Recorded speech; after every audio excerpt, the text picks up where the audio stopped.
ప్రభుత్వం ఇచ్చిన నామినేటెడ్ పోస్టులపై కొందరు టీడీపీ నేతలు పెదవి విరుస్తున్నారు.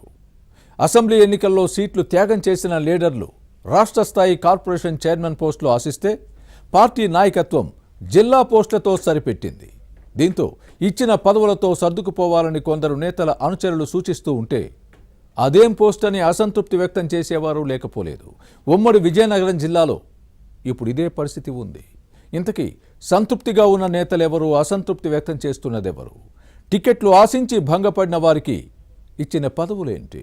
నామినేటెడ్ పదవుల భర్తీలో కూటమి ప్రభుత్వం ఆచితూచి వ్యవహరిస్తోంది.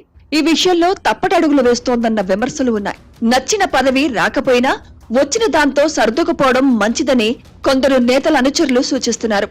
మరికొందరైతే ఇచ్చిన పదవులు సంతృప్తికరంగా లేవని పెదవి వీరుస్తూ టీడీపీ అధినాయకత్వం తీరుపై అసంతృప్తి వ్యక్తం చేస్తున్నారని అంటారు.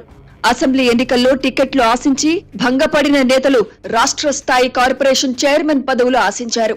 కానీ చివరికి చిన్న పోస్టులు ఇచ్చారని చిన్నబుచ్చుకుంటూ ముఖం చిట్లిస్తున్నారు. జిల్లా పదవులతో సరిపెట్టడంతో అంతా భ్రాంతియేనా అనుకుంటున్నారు. ఉమ్మడి నియోజకవర్గం జిల్లాలో గత ఎన్నికల్లో సీటు ఆశించి భంగపడిన నేతలకే ఇప్పటి వరకు నామినేటెడ్ పోస్టులు దక్కాయి. నెల్లిమర్ల సీటును జనసేనకు కేటాయించడంతో ఇక్కడ తెలుగుదేశం ఇన్ఛార్జిగా పనిచేసిన బంగారాజుకు రాష్ట్ర సహకార మార్కెటింగ్ సమాఖ్య మార్క్ఫెడ్ చైర్మన్ పదవి దక్కింది. ఇక మాజీ మంత్రి కొండ్రు మురళీమోహన్ తో పాటు మాజీ స్పీకర్ కావలి ప్రతిభాభారతి కుమార్తె గ్రీష్మ రాజం టీడీపీ టికెట్ కోసం పోటీ పడ్డారు. కానీ పార్టీ అధినాయకత్వం మురళీమోహన్ వైపే మొగ్గు చూపడంతో గ్రీష్మను పక్కన పెట్టక తప్పదు. ఈ స్థానంలో తెలుగుదేశం విజయం సాధించింది. మొదటి నుంచి పార్టీని నమ్ముకున్న ప్రతిభాభారతి కుటుంబాన్ని గుర్తించాలనుకున్న టీడీపీ అధినాయకత్వం కావలి గ్రీష్మకు ఎమ్మెల్యే కోటాలో ఎమ్మెల్సీగా అవకాశం కల్పించింది. రాజాం నియోజకవర్గంలో పట్టున్న ఈ ఫ్యామిలీకి పదవి ఇవ్వడంతో సంతృప్తి వ్యక్తం చేస్తున్నారు. ఇక జిల్లా సహకార కేంద్ర బ్యాంక్, డీసీసీబీ, జిల్లా సహకార మార్కెటింగ్ సొసైటీ, డీసీఎంఎస్ చైర్మన్ పదవుల కోసం టీడీపీ సీనియర్ నేత కడగల ఆనంద్ సహా పలువురు నేతలు ప్రయత్నించారు. విజయనగరం పార్లమెంట్ నియోజకవర్గ ఇన్ఛార్జ్ కిమిడి నాగార్జునకు డీసీసీబీ చైర్మన్ పోస్ట్ అప్పగించింది.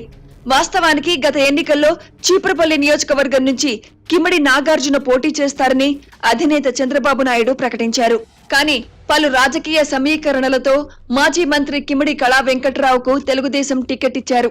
వైసీపీ అభ్యర్థి బొత్స సత్యనారాయణను ఓడించేందుకు కళా వెంకట్రావు సరైన జోడీ అని అధిష్టానం భావించి చీపురపల్లి సీట్ ఇవ్వడంతో గెలిచారు. ఈ నియోజకవర్గ టికెట్ ఆశించి భంగపడిన కిమిడి నాగార్జునకు డీసీసీబీ చైర్మన్ పదవి ఇచ్చారు.